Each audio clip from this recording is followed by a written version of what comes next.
Hello world of YouTube, and welcome to the first episode of Redacted for 2023, the show where I take a look at records that have a solid foundation, but a spotty execution, making a smoother listening experience out of it all.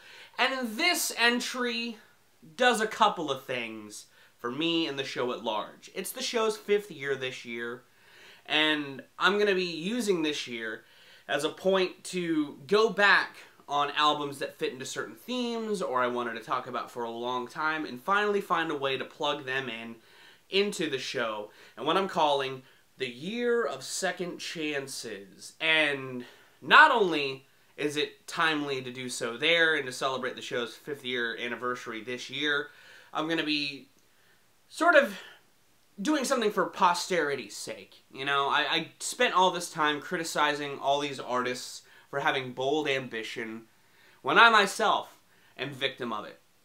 And I'm doing an album that I wanted to do a couple years ago, but feels more timely to do now, given the artist in question just dropped an album about half a month ago.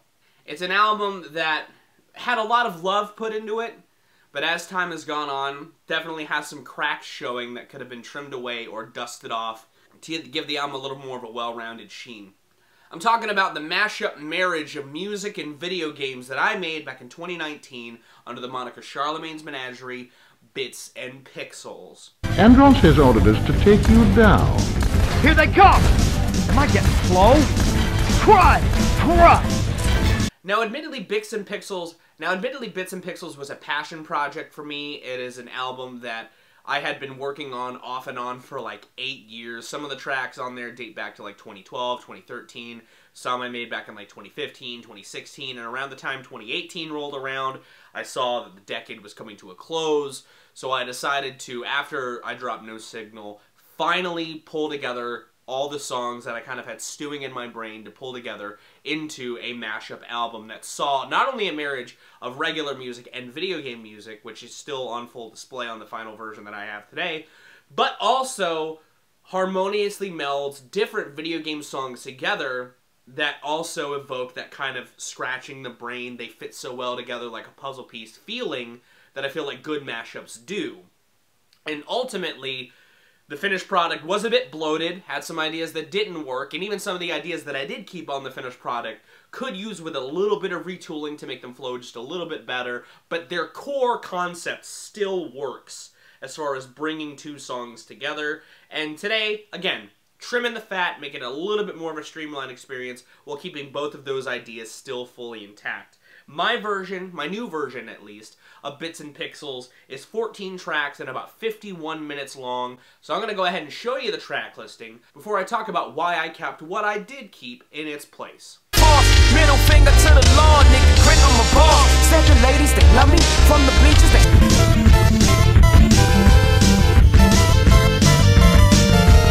Yeah, in slum national, underground thunderpounds when I stop the ground. Like a million elephants, a silverback ring. As I walk through the valley of the shadow of death, I take a look at my life and realize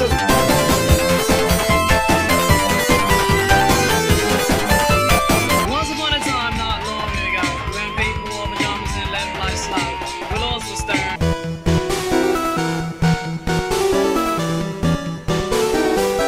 You wanna see my girl? I ain't that dumb. You wanna see my girl? Check Maxim. Why does that champagne but still look thirsty? Rock forever 21 but just turned 30.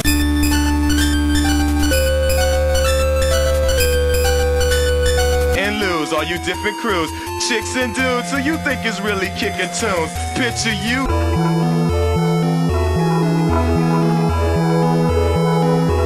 Terrorize the jam like troops in Pakistan. Swinging through your town like your neighborhood Spider-Man. So I'm not in your bedpost, but shoot us a lot in a song.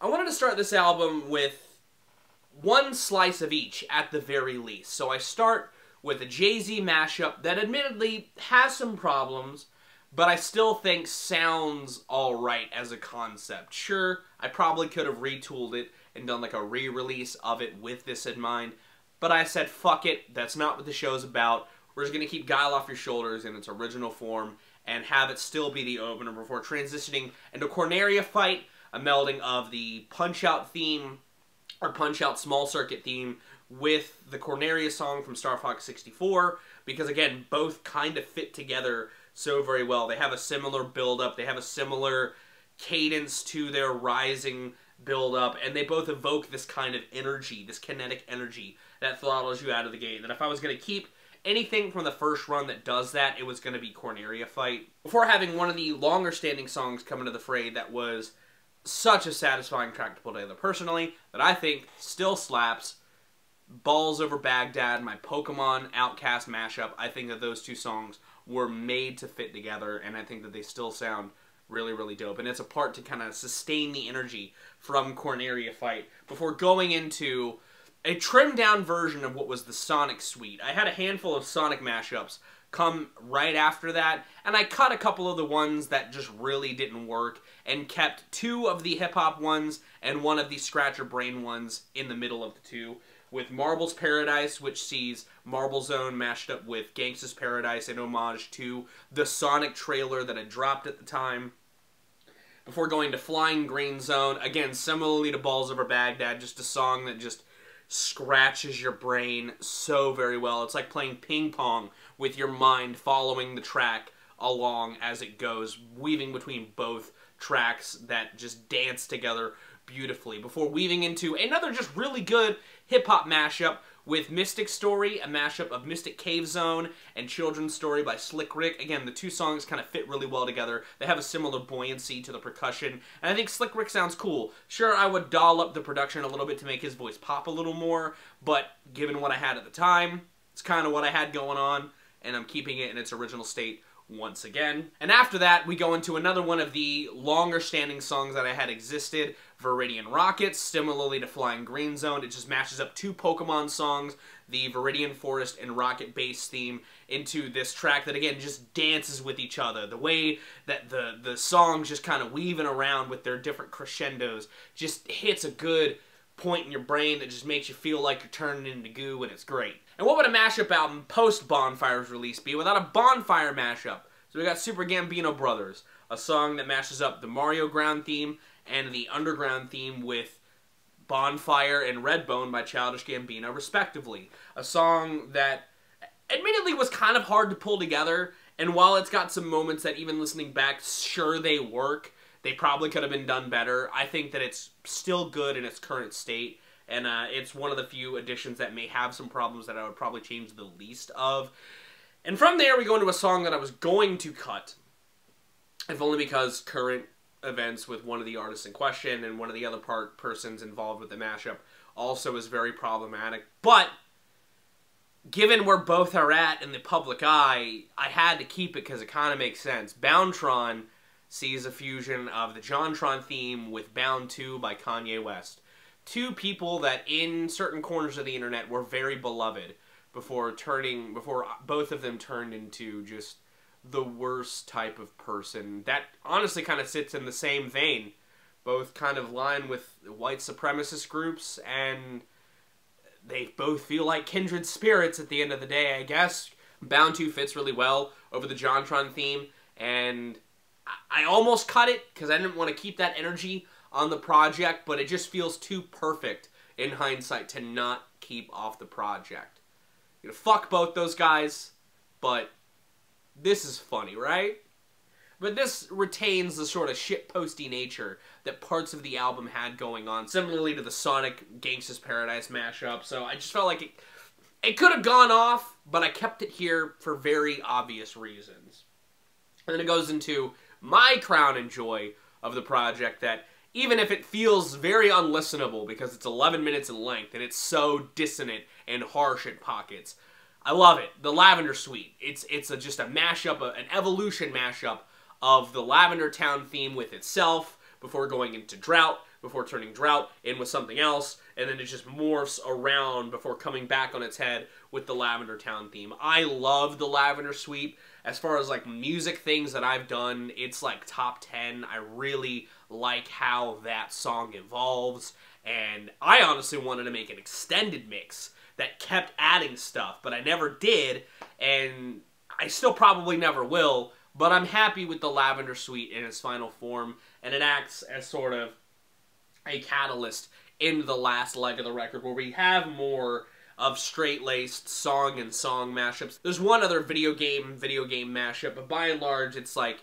song with video game song, in the vein of like Zelda Eastwood, the overworld from the original Zelda with Clint Eastwood. It's another one of the first tracks I made for this album that I still think sounds really good to this day. I think both songs just weave together well, and it was sort of a proof of concept to me, and once I pulled it together, it sort of helped inspire this project as a whole. Before going into one last song, video game, with Kraid's Forest, Kraid's theme from the original Metroid, with the Forest Temple theme from Ocarina of Time.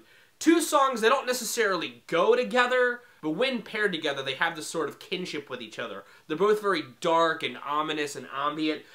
One has a waltz, and one's a little more bare bones, but the ambience of the Forest theme enhances that foreboding waltz throughout Kraid's lair, which is why I kept it here, even if it may seem like an oddity to keep amidst a record like this.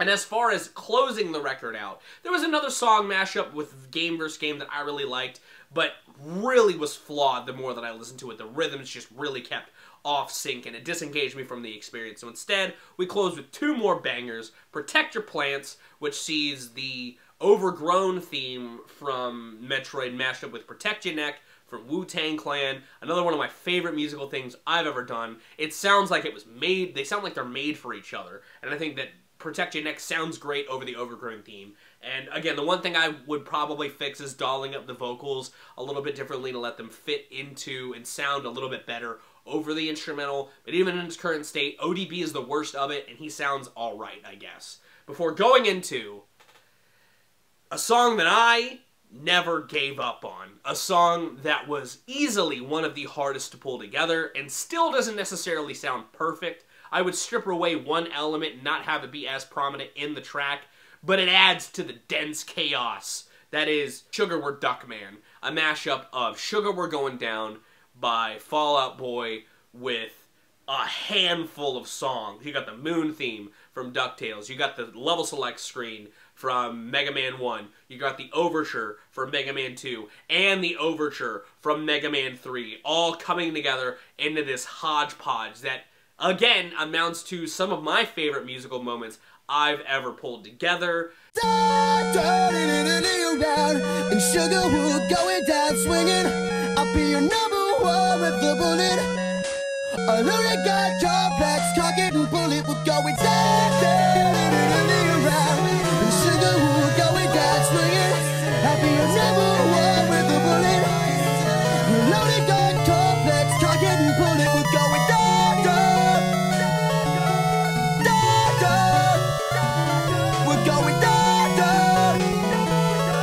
I know they got complex, cock it and pull it. It has just this satisfying nature to its progression. Would I take away the Mega Man 1 boss select music a little bit? Yeah, but it still has the same chord progression as Sugar We're Going Down, so it belongs here. Just maybe in less prominence. It's still a song that I will stand by, and I think sounds really cool, but yeah, it's not perfect. And as far as the stuff I cut Gourmet Blue, because out of Corneria Fight and Gourmet Blue with two video game songs that fit well together, I don't like, ultimately, the longer that it's sat out there, how Gourmet Blues comes together. I still think the idea is solid, it just needs a little retooling. Same with Girl from Superstar. I like the idea of melding the Superstar theme or the Wing Cap theme from Mario 64 with Girl from Ipanema because they sit in the same musical realm. It just needs a little bit of retooling to sound a little bit better. Chemical Hilltop Island Zone is easily the one mashup that I cut because it sounds the roughest. The rhythms just go all over the fucking map, and I can understand somebody not liking the song as the years have gone on. So I just said fuck it, and I cut it. Same with Oak's Astral Fairy Water. It's just a hodgepodge of songs and a waltz that kind of sound like they would go well together, but just sound like a chaotic mess in a way that Sugar We're Duckman does in some pockets, but across the entire track. So I cut it. And Grace and Octavio is probably my biggest disappointment to cut, because I think that, again, similarly to a lot of stuff I cut, I feel like these two songs do sound really good together. The Splatoon boss theme, or the Splatoon song with Grace and Glory from Jet Set Radio, but they don't. How I Made It Happen didn't really happen. And I'm tired of convincing myself that I did because it doesn't sound good. But that's my new version of my second album, Bits and Pixels. Do you like it? Do you think it's better? Do you not? Let me know in the comments down below. If you'd like to listen to my new version of this album, it's linked in the description, both a YouTube and a SoundCloud playlist, because it's not on any of the streaming platforms. If you did like this new episode of Redacted, give it a like. If you want to see more, consider subscribing. I drop 4 vids a week. I'm gonna go. Thank you again so very much for watching. I've been Viral Rack. You guys have good days, lives, and situations, and I'll see you another day.